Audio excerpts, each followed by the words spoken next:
घटना घडलेली आहे। आम्ही शेतकरी आर्थिक अडचणीत असताना ही मोठी अडचण झालेली आहे। आम्हाला शासनाने आम्हाला काहीतरी मदत करावी आणि हे कर्ज काढून केलेलं प्रकरण आहे। आमचे आता खाण्यापिण्याचं सुद्धा आता आत्महत्या करावं अशी वेळ आलेली आहे आमच्यावरती आणि ह्याच्यातून आम्हाला काहीतरी सरकारने मदत करावी एवढी आम्हाला अपेक्षा आहे, कळकळीची विनंती आहे। जवळपास 10-15 लाखाचं नुकसान झालेलं आहे आमचं आणि हे लोकमंगल बँकेचं प्रकरण करून आम्ही केलेलं आहे। आमच्याकडे काय पैसे नव्हते, आम्ही काहीतरी होतंय काहीतरी शेताला जोडधंदा करावा म्हणून आम्ही केला होता। आता आम्ही हे पैसे भरण्याची सुद्धा आमची कॅपॅसिटी नाही। सध्या आम्ही आता खूप अडचणीत आहे, आम्हाला काहीतरी मदत करावी एवढी कळकळीची विनंती आहे। बघा साहेब, म्हशी किती दगावलेत तुमचे? म्हशी 7 दगावलेत, 2 सिरियस आहेत, तिथे सलाईन उपचार चालू आहे।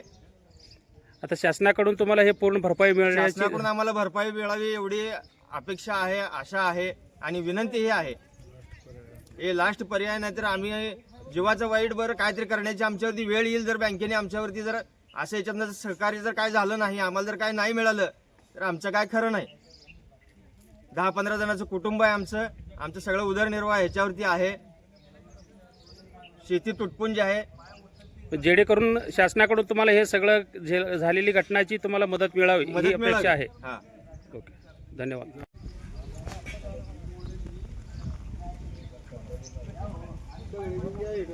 तेच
पुढचे पाय बांधलं तर बी असं